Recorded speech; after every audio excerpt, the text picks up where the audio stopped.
Hello, welcome to Bear Talk. I'm Bear, product designer who lives and works in Auckland, New Zealand.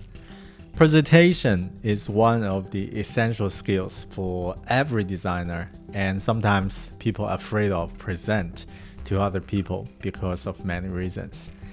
And last week, I did an internal presentation with some stakeholders and a wider team to share what I've done in the last 6 months. And the time I only have 12 minutes. I did it in 11 minutes and the result was great. And for today's video, I want to share a few takeaways or tips that I give myself for every presentation. Let's get it started. So the first one is about to know your audience.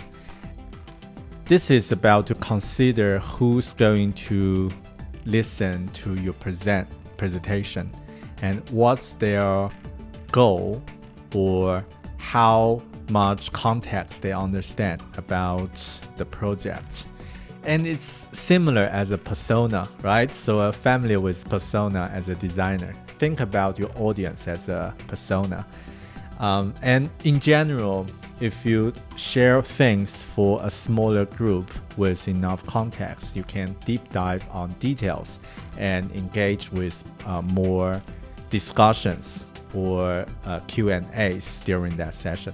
But if you engage with a wider team, wider group with many audiences, and it's probably good to share the whole story, share the whole progress, and also to bring some basic context for the people at the beginning as soon as possible, and to scope down the topic you're going to share, not to go too much in details.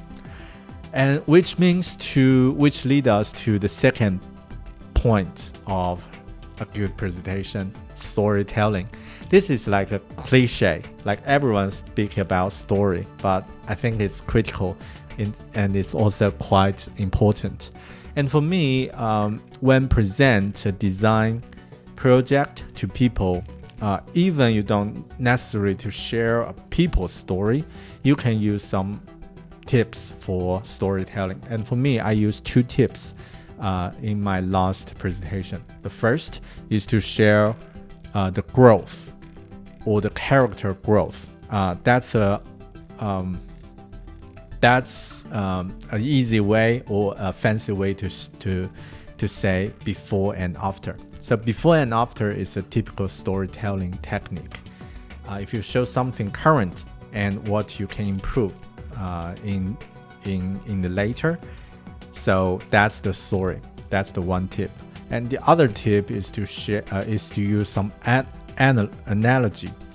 I think that's one is it's easy to make some examples or to have some examples and to bring something that people are familiar to your process. For me, I use Skrill game as an analogy for my design ideation process and select concept for prototype. So this is an analogy that I use, and it works really good because people immediately understand. Oh, you got a lot of different rough concepts, and then you kill them and select a few of them to go to the next stage. So like a test. So that easy for everyone to understand. That's the storytelling skill. The third part is about make it visual. And I think that's our power as a designer to make things visual that people can understand it. And a picture is worse than 1,000 words. Definitely true. And it's not always need to be fancy. Sometimes you just use some sketches or like emoji is much better to describe the feeling. So make it visual. The third tip that I give myself is preparation. And this is also another cliche, but I did it in a different way. So my presentation actually didn't take much time because during the project that I'm working, I created a few slides as a template. And I even built my personal design system with different fonts and titles like headline, body text, some format of the font and color, so that it's easy to share. And I already got the problem we're solving, the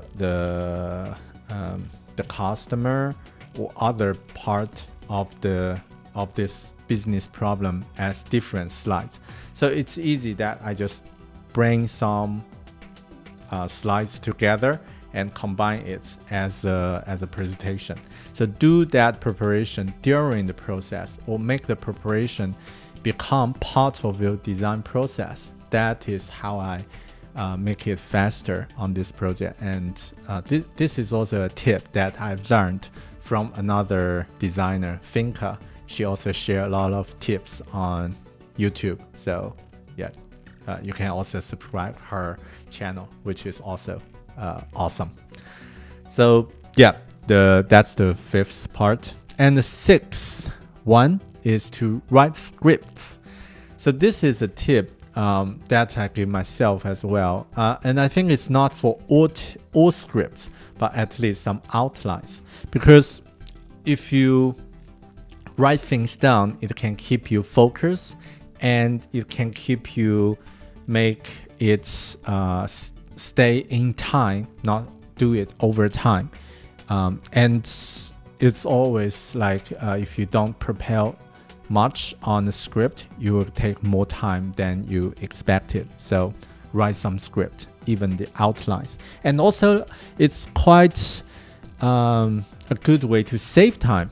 That's like a counter common sense. Like, oh, if I write down, it might take slow or it take more time to prepare, right? But actually, like for a 10-minute speech, a 10-minute presentation, according to our normal speed, it probably will say around 1,500 words in that 10 minutes. So if you write it down, it probably takes you 1 hour to write that 1,500 words. But after that, you don't need to do more practice, and you can always nail that presentation. Last tip: slow down. This is a tip that maybe underestimated by many people. But when we present something, and especially when the audience you're not familiar with, and when you are nervous, you will speed up without any notice, without conscious. And especially if you are native speaker, you will speed up. So try to remind yourself to speed down, to slow down, and to give people some time to absorb the things, the information you're sharing. This is also critical. Right, okay, that's all the seven tips, 6 tips, whatever I give for myself to present anything. And this is on my to-do list for prepare a presentation. And I hope it will help you. So leave a comment if you have anything, if you have any thoughts and around this topic. And please stay tuned and stay subscribed to this channel. I will see you in another video. Thanks. Bye.